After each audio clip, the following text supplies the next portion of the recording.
Hey, everybody, welcome to another episode of CVtv Podcast. My name is Carlos, and I'm here with David Dawkin, owner of CoralVue. How are you, Dave?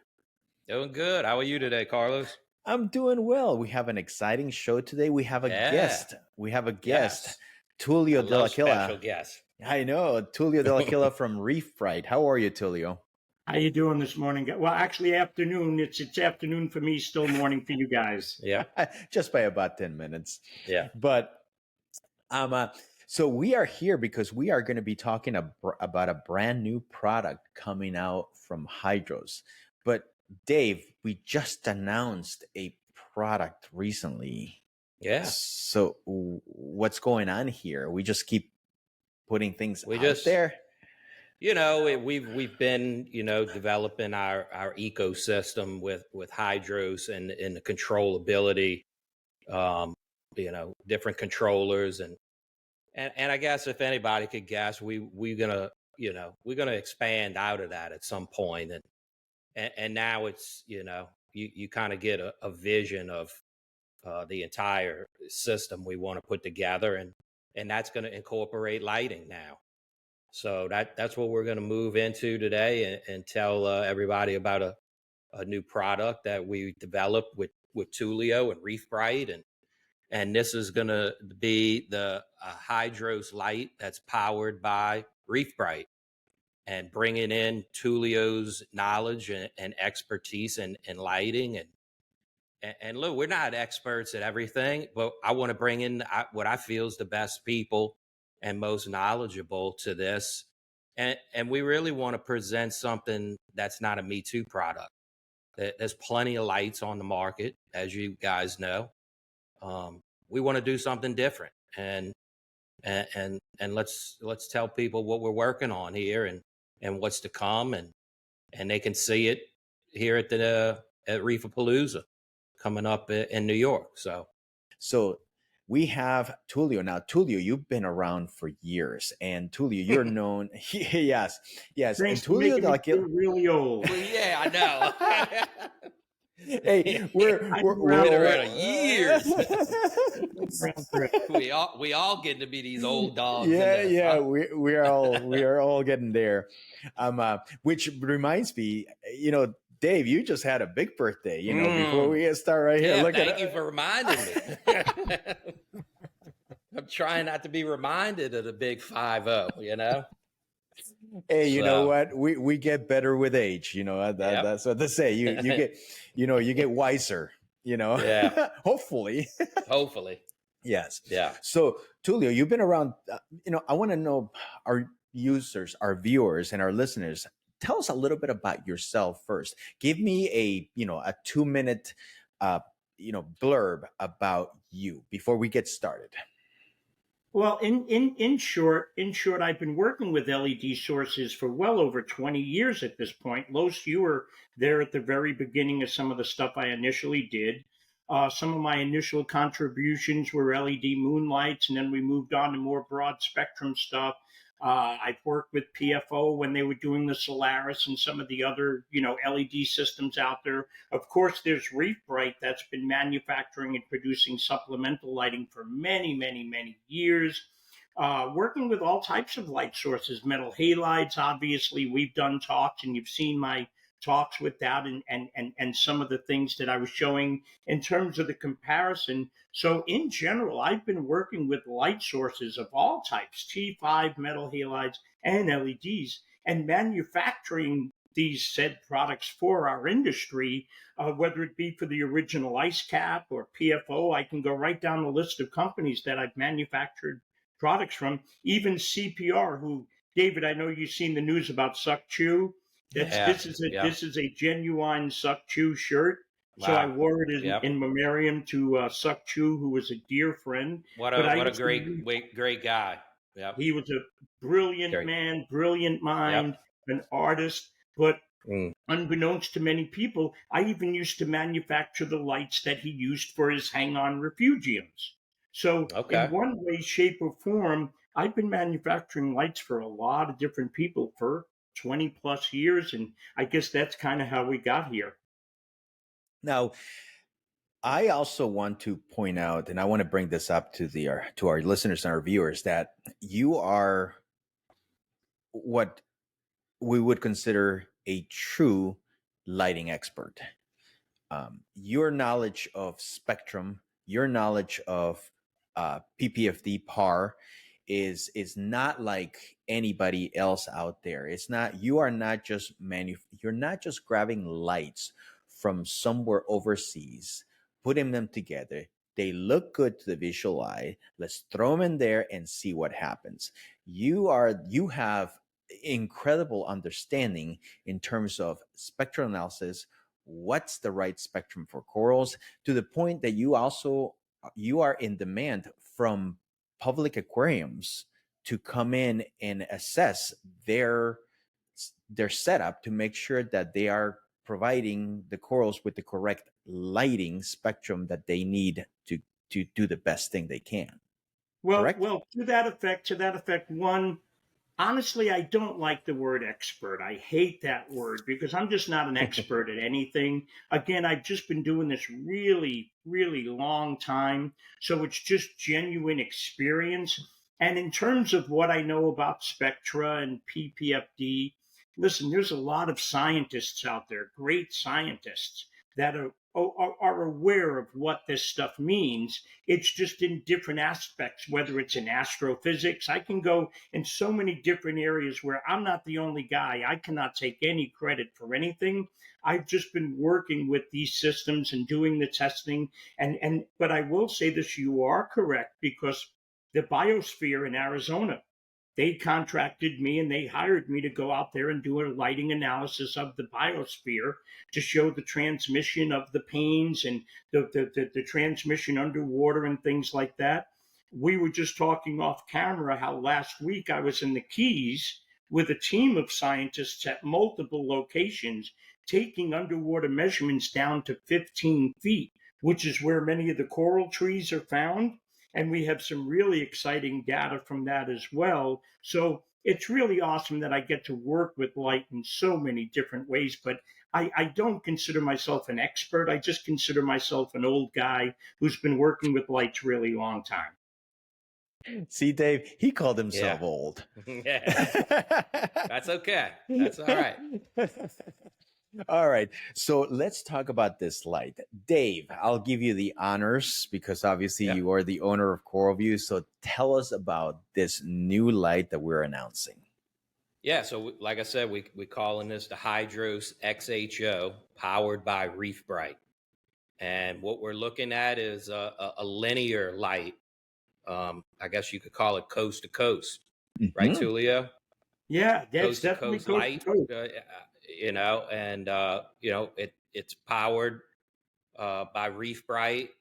I think what really makes the light unique though is the spectrum. Let me get to some things in here that we know. So it's a linear LED light, and it's going to be what I'm going to give you is numbers for a bank that is 12 inches long. So you get so you get an idea of what you're looking at. It's 11 rows, and each row has 7 LEDs. Okay, there are a total of 28 white LEDs. There's a total of 28 blue LEDs, and there's a total of 21 violet LEDs. And this is per 12-inch section. So you multiply that by as long as you want. Okay. And it's the board itself is 300 millimeters by 66 millimeters. I mean, that is a lot of light. It's all spread evenly. And it's actually going to be 7 channels, and we'll go over that. There is not going to be a hotspot. These are not circular. They're not squares. It's just evenly spread. And that's something that we need to emphasize with these lights based on our experience with Coral Care and other lights that we've had is that, everybody can say, oh, I have this light that has 400 par. Yeah, it's got 400 par in this tiny little circle, and everywhere else it doesn't. With these lights, PPFD it's evenly spread. So with that said, now let's talk about what makes this light different. So what's really exciting about the light is it's almost 3 or 4 lights in one, meaning In the what? one channel is the historic XHO that everybody loves, that pop. And even that channel we've improved on, okay? The violet, what we're calling the violet channel. I mean, it's VHO purple to the T, and then the white channel, and that's only 3 of the exciting channels right now. The white channel sets the bar, sets a whole new bar for white light. And then we added the exciting Moonlight Channel, which brings a whole other, there's multiple channels to that. And Los, I'll let you talk about that a little bit. But this light is a whole different animal on so many different levels. It is absolutely not a Me Too product. Yes. Yeah. So let's talk about the different channels in here, and let's backtrack in here. So we have the XHO, which is the blue. This is the one that people have learned to love. That blue that has standard. Everybody's knows that blue. So let's, that's a great light, but I want to talk about the violet because I knew you were going there. Because the violet is like, anybody that has been in the hobby for 20 plus years and was around during VHOs, they'll know as soon as they see it, they'll know what we're talking about. Now, no disrespect, but if you haven't been around the hobby long enough and you've only seen LEDs, you haven't seen this before. And to me, it feels like this is what people are trying to get to by adding blue and more blue and more blue, but you're never going to get there because it's not meant to do that. So for the old reefers, the old timers, that true actinic VHO is what you have, that the HYDROS light is accomplished. And can I interject here real quickly, Los? Because the video that you're going to refer to, we can stay focused on the violet. For those who stopped by the booth at Reefapalooza Orlando, you might remember we were showing the new Ultra Actinic. Okay, what people didn't realize at the time is the Ultra Actinic, which is an awesome light, but the thing there is that it was actually the precursor to what we call the HYDROS XHO. And the reason why we did that was also a price point thing. Meaning that, with the ultra actinics and even some of the pro marine stuff, which you can buy from CoralVue and what have you, those are great lights in their own right, which again, Los, you can attest to based on some of the testimonies you've already heard. And so what we did was with the HYDROS XHO, we took all of the great things about those lights and we just jacked it up. There's more power, there's more spectra, there's more control. It's just, in fact, David, if you remember when I was first giving you the concept to the light, I just said everything was going to be more.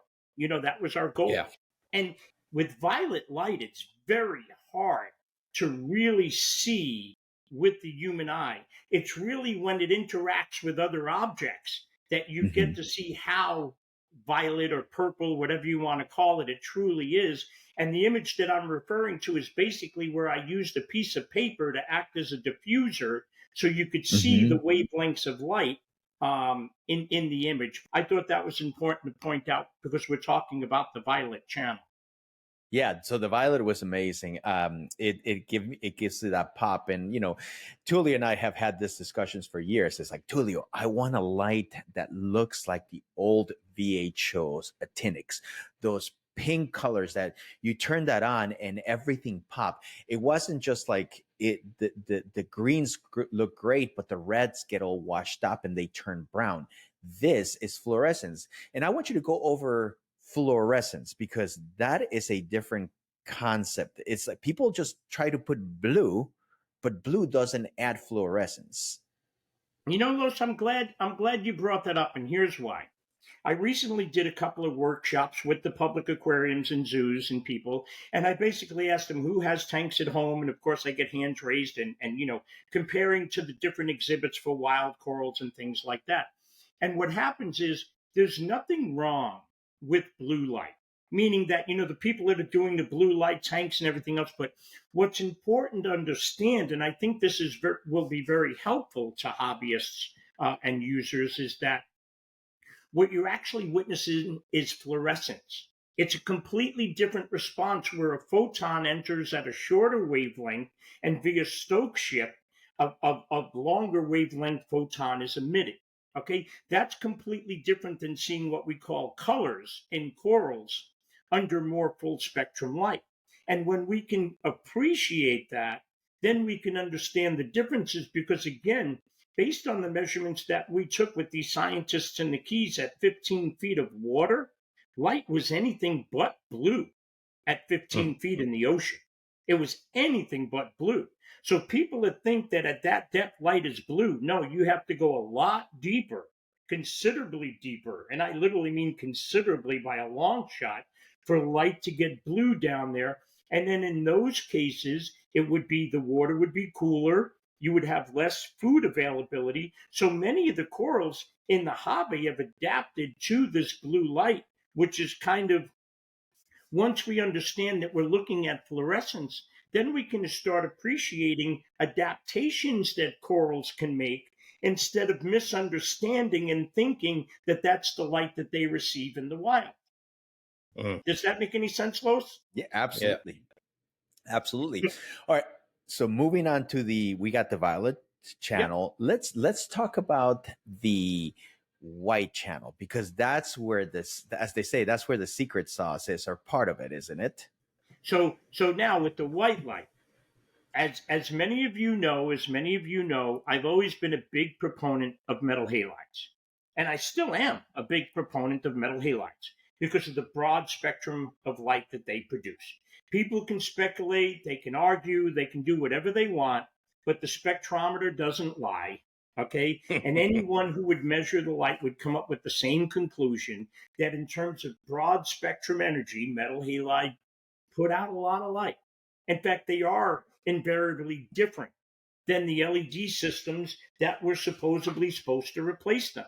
And that's the other interesting thing that we learned when we took our measurements, is that these lights that are being used for the artificial lighting, which again, everyone was led to believe that these replace halides and they do this and they do that.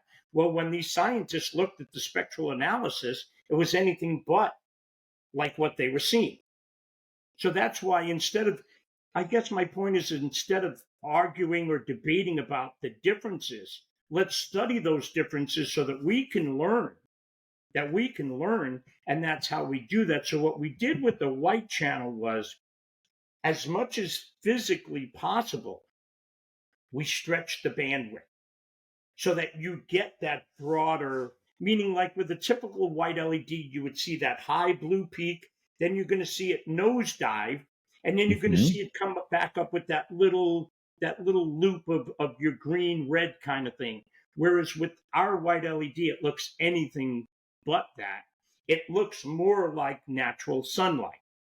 It looks more. No, go ahead, Los. I was going to say it's a fuller spectrum. Yes. Yeah, because full spectrum, in order to be full spectrum scientifically, you need UV, you need a bunch of components to be full spectrum. So people talking about full spectrum lighting sources, I'm sorry, that's just marketing gobbledygook. So we like to say fuller spectrum or broad spectrum, because again, I've always been honest with people. When you know that, Los, I call it as it is. And that's the thing. So these are absolutely more broad spectrum, more fuller spectrum than the current lights and LEDs on the market. And I want to bring this up because I know that we have Jeremy Reichel, Mr. Octopus here. Our he's in the lab, conjuring skimmers and all this other stuff for Reef Octopus. But he also has a fish tank, and we sent him the lights and told him to put them over his frag tank. And he did. And also over the frag tank, in the back of the frag tank, he has a row of mangroves that he was growing. Okay. And the mangroves were doing okay, kind of like whatever, typical mangrove of it, He puts the lights on there, and 2 months later, the difference on those mangroves was insane. I mean, there are leaves everywhere, lots of leaves, branching, branches and everything. And he just could not believe it. And it's because of the fuller spectrum, you're getting more.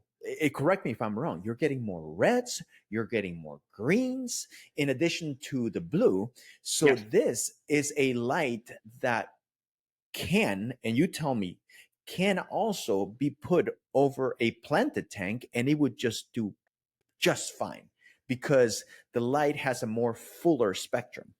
Well, I will say this. In theory, yes, you're right. If you wanted to run the white channel, Mhm. okay, because again, with plants and certain organisms, they wouldn't need some of the other wave, because the white is so broad spectrum. Okay, and I do believe there is a plan. I'm pretty certain of it, whether we're supposed to talk about it or not. But I'm pretty sure that we will be releasing a freshwater version, and of course some of the other aspects of it. But you're right; it's the white that's at the core of that. And so yes, it is different. And the nice thing is that in this case, it will improve growth in corals when you utilize that white channel. I know people aren't necessarily fans of white light per se, but people that want that growth, even if you did a shorter photo period, 4, 5, 6 hours, what have you, you can utilize that white light and get more growth out of your corals. I tell people, and again, I'm going to use Connor as an example. Before he started working at CoralVue, he was running the lights and he was running the blue because he likes the blue stuff and he wasn't getting the growth that he wanted. And I told him, it's like, hey, you got to use the white because the white works better with what's currently out in the market. And he was like, well, I don't like looking at it. I said, Connor, are you home all day? Just run the whites while you're not home. And by the time you get home, then you turn it blue and then you'll get the best of both worlds. Now, the beauty about this light is that it takes that white to another level because it's got that fuller spectrum. So as they say, blue makes the corals look pretty, but white is what actually grows corals. Right. Yeah. Right. And here's the thing. It's a simple mechanics thing, and this is what I mean. If we were to grow phytoplankton or dinoflagellates, because people don't realize that the symbionts in many corals are actually dinoflagellates. Okay? So if I wanted to, let's say, grow these dinoflagellates, and especially brown ones and other dinoflagellates per se, I would not use just blue light. I would use a broad or full spectrum light to grow these symbionts. So that's the only reason why corals truly do grow under white light, just because there's more spectra available for them. It's not that they can't grow under blue light, they're just going to do so more slowly, and certain traits and things are going to be slightly different. But when you add those other wavelengths, yes, you will get improved and increased growth. And interestingly enough, the underwater data that we collected last week in the Keys kind of supports that. When you see the spectra down there at 5 feet, at 10 feet, and at 15 feet, because while I can't disclose it right now, I'm waiting for, there's different types of permissions and stuff. I just don't want to throw the stuff out there willy-nilly. I can confidently tell you that it looks anything like what people would assume it would. Mm-hmm. It looks anything like what people would assume it would. Yes, I'm seeing the potential with farms, Dave. When you have the farmers that are growing corals because their business is to grow corals. So I can imagine just having different stations where you have the white, where you are growing the corals, and then you move them to blue to acclimate them, so that before you send them to customers. But the growth that you're going to get from those, from the HYDROS lights is going to be like nothing that has been ever seen. Now, let's talk about this as much as you can, Tullio. Yeah. What makes those lights different? Why is it that LED is different than anything else out there? Okay, because for example, most LED systems, people talk about custom diode layouts and custom blends and different things like that. That is not the case with this light. Okay, this light uses a completely different architecture in terms of the LEDs themselves. And while I can't disclose too much about that, what I can say is, as a result, for example, when you're running the violet channel, all the LEDs are going to look the same. They're going to look the same color in the violet channel, all of them. And if you took a spectrometer and you went anywhere on that light, you're going to get the same homogeneous spectra. You're not going to get a red hotspot where the red LED was, or a green hotspot where the green LED was, because all of the LEDs are running at the same spectrum. Does that make any sense, Los? See, Yes. with a conventional LED system, regardless of brand, if I took my spectrometer and I started to move it around the LED array, you're going to see much different wavelengths. You're going to see the light do like this. Okay? Mhm. Well, one of the things, even the folks, frankly, from BRS, when they first measured my Lunalite Pros, what astonished them was how homogeneous the light was. Okay, so we did that in spades with this new light. So again, the blue channel, when you're running the blue channel, it's going to look like all the same color LEDs. But whether it's your PAR-wise or whatever your spectrometer, you're going to see that the spectra across the entire light, not just areas, the entire light, left to right, front to back, is completely homogeneous and the same. Same thing with the white, same thing with the moonlights, where it is a completely different animal. So what I wanted to emphasize on this is that for those people that are listening is these lights, the white LEDs, you get that fuller spectrum from a single LED diode. You're not this light doesn't have any reds, doesn't have any special green LEDs. And I think that's what you're getting at, Tullio, that this fuller spectrum is not coming from a combination of LEDs, but it's coming from a single LED. Well, there's two of them in the case of the white. Yes, yes. And again, that's a physics thing. That's a physics thing because everybody understands the whole basic excitation of a white LED, and it's got a phosphor coating and everything else like that. What's so amazing, Los, I think when you demonstrate what's so amazing with these is that the LEDs themselves, the two different white LEDs, they're completely different in terms of their spectral composition. And it's when you combine them that you get that fuller and broader spectrum. And that's how I was able to emphasize light in the green and emphasize light in the red. And in many cases, keep that in good relationship with the blue light so you don't just get that giant blue peak and nothing else.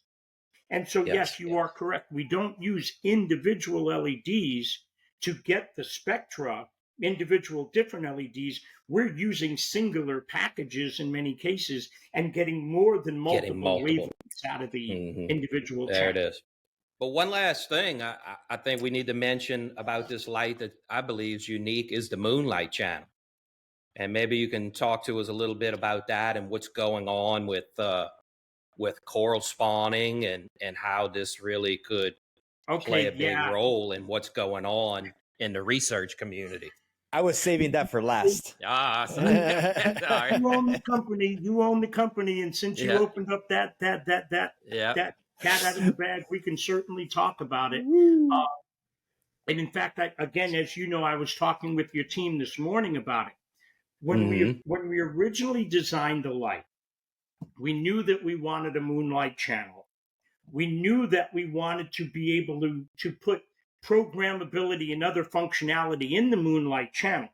So basically just like what this coral spawning systems and things are using, because unbeknownst to many people, for many, many, many, many years, ReefBrite, not Company X or Company Y, but ReefBrite manufactured the LED sources for even Jamie Craig's and these other people that were doing coral spawning systems. So we're very familiar with the whole process, the spectra, what's going on.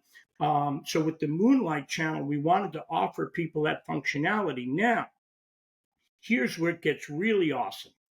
Because of the broad spectrum nature of the white LEDs and how we have them configured, when they are set at the moonlight setting, it is the closest thing you are going to find to true natural moonlight, meaning the spectra aligns with data that I have because I've measured moonlight terrestrially and what have you. We have the data on moonlight and what that spectra looks like. So it's nearly identical in terms of the white. Now, I understand people like their blue moonlights. Okay. And this again is why there's three, not one, but three moonlight channels. Channel 1, which was the original Moonlight Channel, has a 470 nanometer dominant peak. It really gives you that just cool. Los, it harkens back to when I did the first Moonlights. Remember those, right? Yes, I do. I It do. harkens back to that. Then basically because of David's team, this was all David's team's credit. They've got the control side down to such a point that we were able to control these things and dim them so low that the blue channel became functional as a moonlight channel as well. So the point is, regardless of how small or big your aquarium is, not only will the moonlight features more than suit your need, but here's the most exciting part, and it's really eerie to look at, but it's also very cool. It's a complete homogeneous glow. There is no hot spots. You don't know where the LEDs are coming from. You don't know where the light source is coming from. Your tank literally just looks like it's glowing. So if you want to use one channel or any combination of all three, whatever the case may be, that's where those other three, that's why you referred to it as a 7-channel system, because there's 4 independent channels, and then there's 3 channels that can be used as moonlight variants. So it's a moonlight for everybody, Dave. If you want blue color, you get blue color. If you want the white, you got the white. If you want just the actinic, the violet, you get that as well. And you can drive it very, very low. I mean, we're talking about the percentages are going to be so low that you're going to be able to do you're going to be able to go from new to full moon within that. It's going to be amazing. And one of the things I'd like to touch on real quickly, because I know we keep talking about the light and the spectra and everything else, but obviously I've been working with the light to do my spectral testing and some of the other things that I've been doing to confer some of our findings and what have you. But this thing works seamlessly with HYDROS. It's a HYDROS device. It's not just a light. It's a HYDROS device. I can make this thing part of my collective. I mean, it's a HYDROS device. It's not just a HYDROS interface. It's a HYDROS device. So I wanted to go over that because that's the next question that people are going to be asking. Is going to use the HYDROS app the same way, and you're going to be able, they're standalone lights too. They will be. You do not need to have a HYDROS controller to use the lights. The app is going to be able to group the lights so that you can push one setting and it'll push that update to all the lights that you have in a group made by the app. Now, if you have a HYDROS controller, there's going to be other features that you're going to gain that you don't have without the HYDROS controller, just because of the hardware, the brain, and all the other things. But every single light has an ESP32 rover chip on the inside, so it's going to work like you can put it with the HYDROS, you can program it with the HYDROS app, and that's the beauty about this system is that with David and CoralVue and ReefBrite. ReefBrite brings the light source. CoralVue brings the controllability. And you put them together, and now you have the perfect light. Or the perfect storm. Yes, exactly. Perfect storm, but other lights beware. Well, it's not, because listen, other lights, there's a lot of great products out there. I think the thing that we wanted to focus on is rather than, let's say, compare to other lights, is separate ourselves from other lights. Yes. I think that's why, like David, you kept saying we didn't want that Me Too product. Correct. We've always talked. Go ahead, Dave. Sorry. We know LEDs can grow coral. You know what I mean? We can go to China and grab a bar and put it. It's going to grow coral. Now, what type of coloration you're going to get from it? What kind of growth? What's the long-term health? Those things we don't know. But with your research, your knowledge, and what you brought us into this light, I believe we have something unique, something special, Yeah. and we're gonna, show people what it can do. And going back to the fact that we've always, from the beginning, beginning of CoralVue Hydros, we always wanted to do things better. Yeah. It's always been that way. Everything we do out there, we don't come out with Me Too products. Everything we go out there, we figure out how can we make it better than what's it there. Because at the end of the day, we want to advance the hobby. We just don't want to be, Yes. we just don't want to be putting products out there for the sake of putting products and selling them.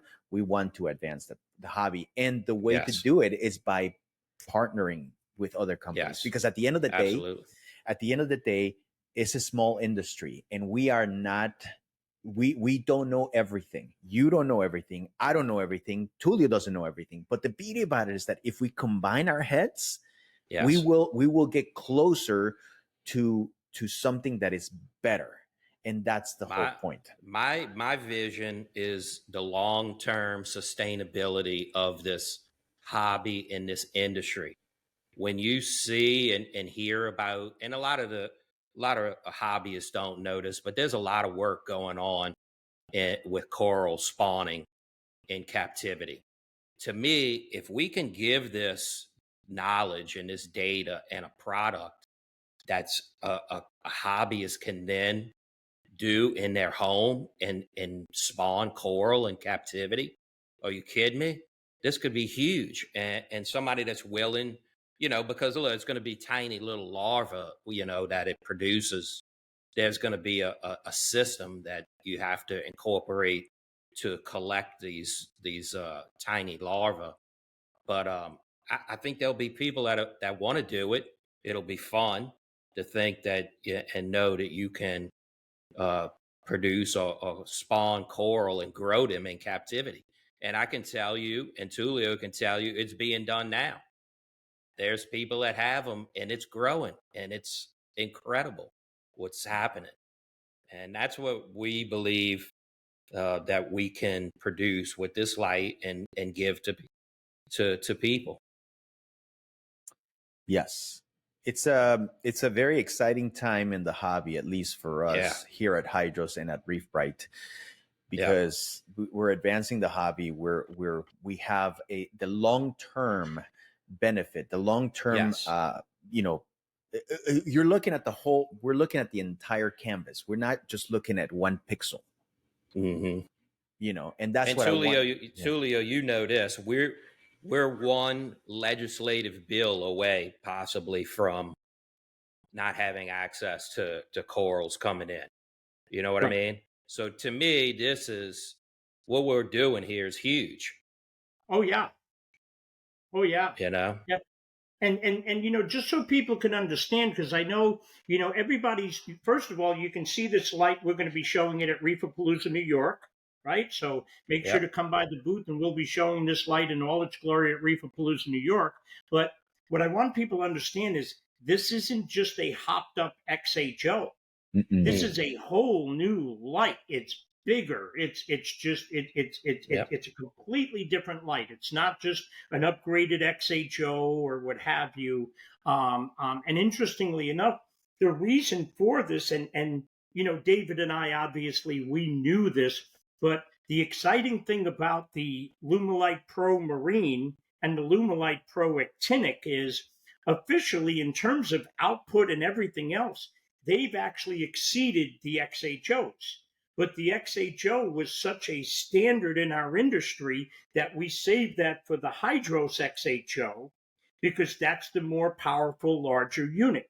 So the exciting thing is with the Lumelite Pro Marine and the Ultra Actinic, which you can purchase from CoralVue right now, you can get many of these exciting features, including the broad spectrum white and some of these other different things that are going on. It's just the HYDROS XHO brings all of those features together in a deluxe kind of package that we're very excited about. Yeah, and you get the moon, because you don't have the moons on the other ones. Right. Exactly. That's the big one.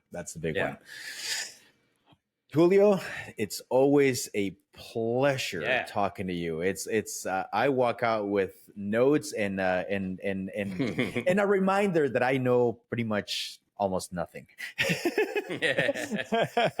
No, well, I know the notes you're taking. It's not to have this old guy back on again. Yeah, that's the note. Hey, That's, you know, hey, who are you calling old in here? You know, we're not old. We're not old. We're just, you know, we're just wiser. That's all. Yeah. That's it. But I do really want to reiterate for the people that are really big supporters of Hydros, this is exciting because it really is a bona fide Hydros product. It's a bona fide Hydros device. It's not just an add-on or a Me Too or nothing like that. No, it's not. So, Dave, thank you so much for the podcast. This is amazing. Thank you so much for having the foresight to work together with Tullio to come up with something that is going to be amazing. Every time Tullio told me this fuller spectrum LEDs, I kept thinking Iwasaki's, you know. And I think some people are going to make that comparison. I do want to make sure that they know that if you're if you're an older hobbyist around the Iwasaki's, these lights, the LEDs have a much fuller spectrum, but they do not have that yellow look that that came with the Iwasaki's. It's different. It's just a different light, but the growth is going to be very much on par. And in closing, you really do bring up an important point, Los, is that the light really looks very different. Even the violet, and it's something that you're just going to have to come to the booth in Reefapalooza and check it out. Yes. It's just cool. Yes. So if you have any questions, thank you for watching. Yeah. Thank you for watching. Thank you for listening. If you have any questions, please don't hesitate to send us an email or contact us at support.coralvue.com, or you can also go to reefbrite.com and send them a message if you want to know anything about their products. CoralVue carries the product as well. If you are excited about these lights, please come on over to Reefapalooza, New York, and visit us. We'll show you. Tullio is going to be there, and he can give you far more details, show you spectral analysis of the light for you guys, for everybody to see. If you want to subscribe to this channel, subscribe to the podcast, just click on the like, click on the plus symbol, and you'll be notified as soon as the podcast is released. I want to say thank you to Tullio, our guest, for being here, for taking the time. I want to say thank you to our producer, April, and also Jeremy Reichel. They're going to be they're always working hard to get this thing done. Thank you, Dave, for being my co-host, and it's always fun to come out here. For being here. Yep. Thank you, everybody. Thank you for watching. Thank you for listening, and we'll see you next time.